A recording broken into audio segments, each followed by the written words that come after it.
नमस्कार दोस्तों। आशा करता हूँ आप लोग अच्छे होंगे। मेरा नाम है कुमार मोहित और आप देख रहे हैं कुमार क्लासेस। जिसका था हम सबों को इंतज़ार वो घड़ी आ ही गई।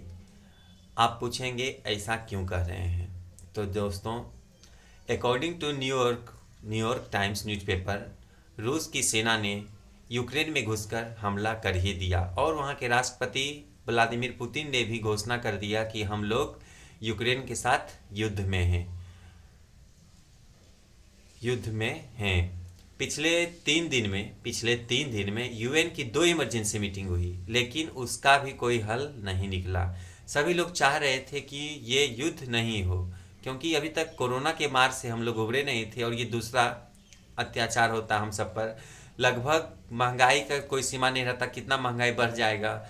उधर कोरोना से लोग ठीक नहीं हुए, उसका जो महंगाई का असर है वो अभी तक दिख रहा है। और ये दूसरा ये वर्ल्ड वार, क्योंकि ये अगर युद्ध होता है तो निश्चित ही लगभग ये आधुनिक युग का वर्ल्ड वार होगा, विश्व युद्ध होगा। क्योंकि इसमें रूस तो एक तरफ से है और दूसरे तरफ से यूक्रेन है, और अमेरिका भी लगभग बैक सपोर्ट कर रहा है यूक्रेन का। और बाकी जो भी देश हैं, चीन जैसे हो गए, तो चीन आपके यूरोप रूस के साथ है। क्योंकि कुछ दिन पहले ही जब ओलंपिक हुआ था तो वहाँ के जो राष्ट्रपति थे व्लादिमीर पुतिन, वो भी ओलंपिक में गए थे और शायद वहाँ पे दोनों में बात हुआ होगा तो वो कहे होंगे कि जब तक आपका ये ओलंपिक ख़त्म नहीं हो जाता हम लोग युद्ध नहीं करेंगे। इस कारण से ही वहाँ के अमेरिका के जो राष्ट्रपति हैं जो बाइडेन जी, उन्होंने कहा था कि 16 तारीख से युद्ध स्टार्ट होगा। लेकिन शायद रूस के जो राष्ट्रपति हैं व्लादिमीर पुतिन, वो उनके मन में था कि नहीं, जब तक ओलंपिक अच्छी तरह से ख़त्म नहीं हो जाए, मतलब ओलंपिक 16 को भी, ये जो चल रहा था शीतकालीन ओलंपिक, वो 16 तारीख को ख़त्म हुआ।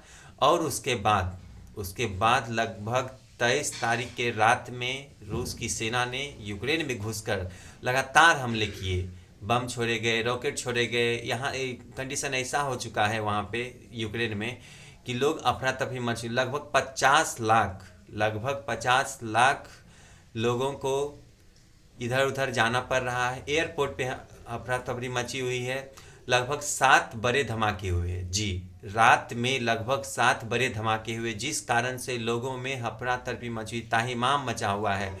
लोग अपने अपने देश में जाने के लिए कोशिश कर रहे हैं। सभी ऐसे भी पहले ही सभी देशों ने अपने जो वहाँ के नागरिक थे, वहाँ पे जो रह रहे थे, सबसे रिक्वेस्ट किए थे कि आप लोग जितना जल्द हो सके यूक्रेन को छोड़ दें।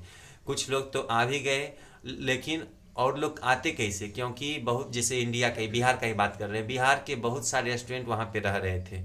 तो जिनके पास तो ज़्यादा पैसा थे वो तो चले आए, लेकिन जिनके पास नॉर्मल जो लोग थे, क्योंकि एयरपोर्ट का जो चार्जेस था वो लगभग 3 गुना 4 गुना बहुत ज़्यादा महंगा हो चुका था, इकोनॉमिक क्राइसिस आ चुकी थी। तो लगभग सोच रहे थे, कुछ लोग ये भी सोच रहे थे कि बस ये ऐसे ही है, और इस कारण से वो नहीं है। हमारे बिहार के भी एक दोस्त है, वो भी वहाँ पे ही है, तो वो सब नहीं आ पाए। और उसके बाद फिर लगभग सभी लोग कोशिश किए कि ये युद्ध ना हो। इवन वहाँ के जो यूएन के जो हेड हैं एंटोनियो गुटेरस, उन्होंने भी रूस के राष्ट्रपति से रिक्वेस्ट किया था कि लोगों के लिए युद्ध रोक दो।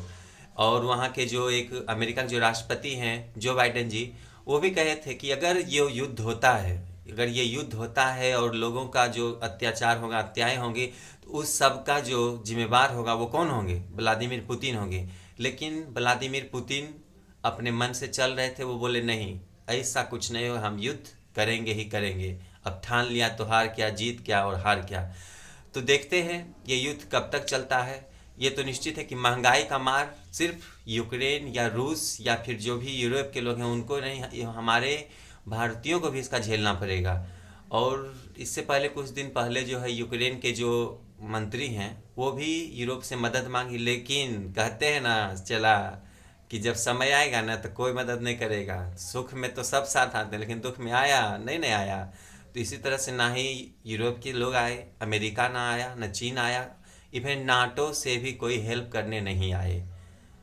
अब जो करना होगा रूस के राष्ट्रपति करेंगे या फिर जो यूक्रेन के मंत्री हैं वही लोग कर सकते हैं। तो आपका क्या राय है? आप लोग प्लीज़ कमेंट करिएगा, और थोड़ा जानकारी लग रहा होगा अच्छा तो जरूर सा सपोर्ट करिएगा, लाइक करिएगा, शेयर करिएगा और सब्सक्राइब करना नहीं भूलिएगा। धन्यवाद, प्रणाम।